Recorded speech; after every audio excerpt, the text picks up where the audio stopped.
한 주 평안하셨습니까? 북바이블 사도행전 두 번째 강의입니다. 지난번 강의에서는요, 숲을 보듯이 성경 전체에 대해서 알아보았습니다. 또 신약 성경이 어떻게 구성되었는지 우리가 함께 살펴보았죠. 자, 오늘부터 사도행전에 대해서 하나하나 함께 나누고자 합니다. 먼저 질문 하나 드릴까 합니다. 사도행전은 누가 썼을까요? 사도행전은 누구에게 보내지는 것일까요? 자, 이 두 가지 질문에 대한 힌트가 1절에 나옵니다. 사도행전 1장 1절 말씀인데요. 데오빌로여, 내가 먼저 쓴 글에는 무릇 예수께서 행하시며 가르치시기를 시작하신부터. 아멘. 자, 1절에 보니까 어떻습니까? 먼저 쓴 글이 있다라고 나오죠. 그리고 누구에게 보내지는지 나오고 있습니다. 자, 누구에게 보내는 것입니까? 네, 데오빌로입니다. 사도행전을 받을 사람은요, 데오빌로인 것입니다. 자, 그러면 먼저 쓴 글이 있다는 거죠. 자, 우리가 가진 단서, 먼저 쓴 글 어디에 나올까요? 그것은 수신자 데오빌로라는 이름을 성경에서 찾아보는 겁니다. 신약 성경에서 데오빌로라는 이름은 두 번 나옵니다. 한 번은 사도행전이고요, 다른 한 번은 누가복음입니다. 자, 누가복음 1장 3절에 보면요, 그 모든 일을 근원부터 자세히 미루고 살핀 나도 데오빌로 각하에게 차례대로 써 보내는 것이 좋은 줄 알았노니 라고 이야기합니다. 여기서 우리는요, 누가가 누가복음과 사도행전을 썼다는 사실을 알 수 있습니다. 자, 그러면 누가라는 사람은 도대체 누구일까요? 누가라는 그 이름과 그 직업을 우리는 바울이 쓴 골로새서에서 찾아볼 수 있습니다.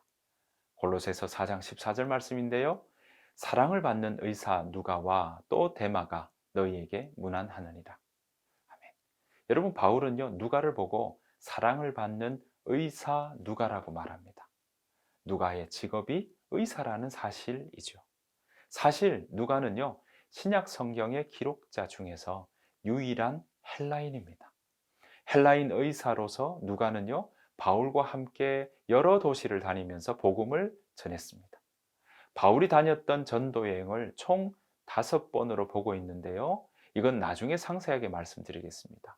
누가는요, 이 5번 중에 이 두 번째부터 2차 전도 여행 때부터 바울이 죽음을 당할 그때까지 함께 복음을 전했습니다. 그것을 우리는 디모데후서에서도 그 증거를 찾을 수 있습니다.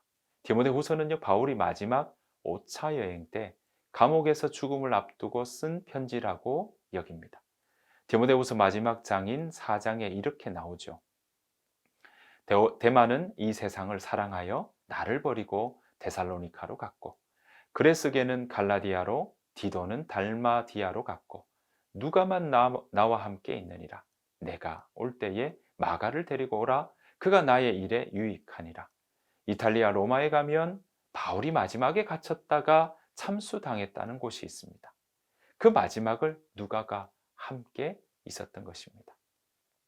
자, 이렇게 헬라인 의사였던 누가는요, 바울과 함께 복음을 전하면서 사도들의 행적을 수집하게 되었던 것입니다.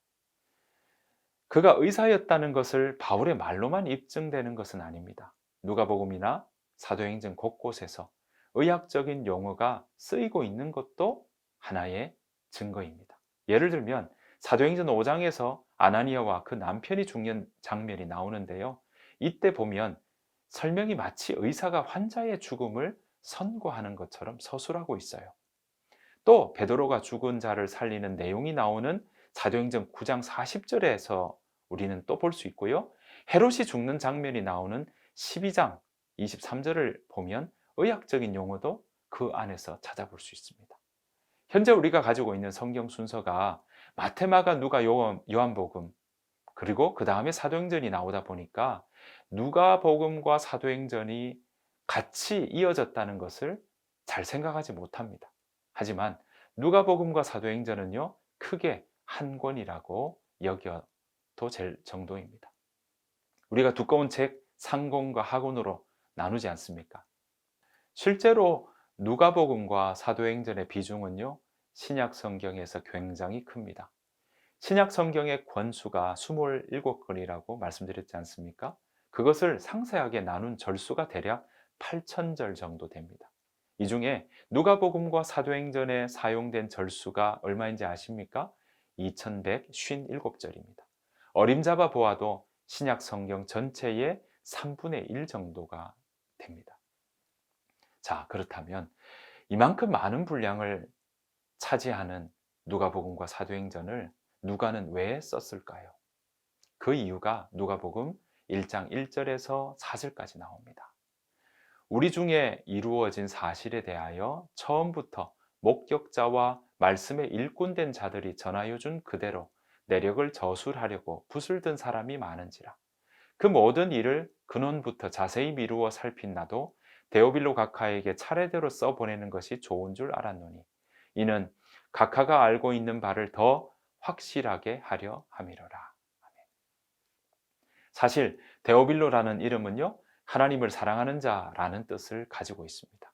누가는 예수 그리스도에 대한 소식과 이루어진 사실에 대해서 데오빌로 각하가 알고 있는 바를 더 확실하게 하기 위해서 모든 일을 근원부터 자세히 살펴 차례대로 써보내고 있다는 것이죠. 그래서 누가복음과 사도행전은요, 이야기가 겹치지 않아요. 매끄럽게 이어지고 있는 것입니다. 우리는 그 사실을 사도행전 1장 1절 2절에서 확인할 수 있습니다. 자, 사도행전 1장 1절입니다. 데오빌로여, 내가 먼저 쓴 글에는 무릇 예수께서 행하시며 가르치시기를 시작하신부터 그가 택하신 사도들에게 성령으로 명하시고 승천하신 날까지의 일을 기록하였노라. 자, 먼저 쓴 글, 그러니까 누가복음에는요, 예수의 행하시며 가르치시기를 시작하신부터 사도들에게 성령으로 명하시고 승천하신 날까지의 일을 기록했다라고 나옵니다. 자, 그러면 사도행전에서는요, 그 뒤에 이야기가 써내려가고 있다는 사실입니다. 장소적으로는 어떨까요? 누가복음은요, 예수님이 자라나신 갈릴리에서 시작해서 예루살렘에서 끝이 납니다. 자, 이어서 사도행전은요, 그 뒤를 이어서 복음이 어떻게 예루살렘부터 로마까지 전파되었는지 그 과정과 결과를 그리고 있는 것입니다. 자, 사도행전은 어떻게 구성되어 있을까요? 사도행전은요, 1장 8절에서 사도행전 전체에 대한 우리 구성을 우리는 확실하게 알 수 있습니다. 사도행전 1장 8절 여러분 잘 외우시죠? 한번 읽어보겠습니다. 외워보겠습니다. 오직 성령이 너희에게 임하시면 너희가 권능을 받고 예루살렘과 온 유대와 사마리아와 땅끝까지 이르러 내 증인이 되리라 하시니라. 아멘. 자, 여러분 사도행전 1장 8절은요, 사도행전 전체를 이해하는 핵심 구절입니다. 그렇게 이야기해도 과언이 아닙니다. 사도들이 복음을 전할 수 있었던 원동력은 바로 성령이었습니다. 성령이 임하니까 그들이 권능을 받아서 증인으로 땅끝까지 가게 된 것이죠. 여러분, 무엇에 대한 증인입니까? 예수님이 누구시고 예수님이 어떤 분이신지, 이 땅에서 어떤 삶을 사셨는지, 또 예수님께서 이루셨던 십자가와 부활에 대해서 그들은 증인으로 살았던 것입니다. 그리고 예수님이 이 땅에 오셔서 가르치시고 선포하셨던 하나님 나라에 대해서 전하는 자로 그들은 서 있었던 것입니다. 이 하나님 나라 복음을 예루살렘부터 땅끝까지 전했던 사도들의 행적을 기록해 놓은 것이 바로 사도행전입니다. 가만히 보면요, 마치 돌멩이를 물에 던지면 동시문이 생기는 것처럼 복음이 퍼져간 것을 우리는 알 수 있습니다. 그래서 사도행전은 크게 세 부분으로 나눌 수 있어요. 지역적으로 나눌 수 있는데요, 그 지역마다 활약했던 사람들도 조금씩 다릅니다. 자, 첫 번째 지역은 예루살렘입니다. 사도행전 1장 1절부터 8장 4절까지 나오는데요, 오순절 마가의 다락방에서 일어난 성령의 역사, 그것이 어떻게 일어났는지 알려줍니다. 그리고 성령의 역사를 경험한 제자들이 어떤 증언을 했는지 나옵니다. 게다가 어떻게 교회를 이루게 되었는지도 보여주고 있어요. 초대교회의 시작을 이 대목에서 우리는 살펴볼 수 있습니다. 우리가 이 부분에서 기억해야 할 대표적인 인물은 베드로, 스데반을 꼽을 수 있습니다. 자, 두 번째, 유대와 사마리아입니다. 8장 5절부터 12장 25절까지입니다. 예루살렘에 세워진 교회에 주께서 날마다 그 수를 더하게 하시죠. 그랬더니 당시 기득권을 가지고 있었던 종교 지도자들은요, 긴장하기 시작했어요. 조직적으로 사도들을 핍박하고 성도들을 계속 핍박하기 시작했던 것이죠. 핍박은 결국 스데반을 돌로 쳐 죽이는 일로 이어졌습니다. 그리고 핍박의 현장을 주도했던 사람이 사울이었던 것입니다. 이후에 예루살렘에서 머물러 있을 수 없었죠. 사람들은 흩어지기 시작했습니다. 바로 예루살렘을 둘러싸고 있는 유대 지역으로 흩어졌고요. 유대 지역의 위쪽을 차지하고 있던 사마리아 지역까지 사람들은 흩어졌습니다. 사람들은 흩어졌지만 하나님 나라의 복음 전파는 멈추지 않았습니다. 여러분, 사마리아 지역에는요, 유대인들이 살기보다는 사마리아인들이 살고 있었습니다. 그들에게도 성령의 역사는 동일하게 일어났습니다. 예루살렘에서 유대인들에게 일어났던 것처럼 말이죠. 이 부분에서 우리는 주목할 만한 사람을 꼽으라면 빌립과 베드로 그리고 사울입니다. 핍박자였던 사울이 변하는 모습, 우리가 여기서 살펴볼 수 있습니다. 자, 마지막으로 세 번째는 땅끝입니다. 땅끝까지 어떻게 복음이 전해지느냐를 보여주고 있어요. 그 대목이 어디서부터냐면 사도행전 13장 1절부터 28장 31절까지입니다. 그러니까 끝절까지 이어지고 있다는 것이죠. 자, 예루살렘에서 유대와 사마리아 그리고 땅끝까지 복음이 전파되는 모습을 사도행전은 보여주고 있습니다. 자, 이 땅끝에 대한 복음 전파 대표적인 사람 누구일까요? 네, 사도 바울입니다. 사도 바울을 통해서 복음이 어떻게 전해지는지 보여주고 있습니다. 자, 사울은 다메섹으로 가는 길에서 예수님을 깊이 만나게 되죠. 예수님을 만난 이후에 수리아 안디옥에서부터 복음을 전파하기 시작합니다. 1차, 2차, 3차, 4차 그리고 5차까지 복음 전파를 위해서 사도 바울은요, 소아시아 지역에서부터 로마까지 그렇게 전하고 있어요. 물론 사도행전에서는요, 1차에서부터 4차까지만 나옵니다. 5차는 나오고 있지 않아요. 하지만 다른 편지들을 통해서 사도 바울이 5차까지 복음을 전하러 여행을 떠났다는 사실을 우리는 알 수 있습니다.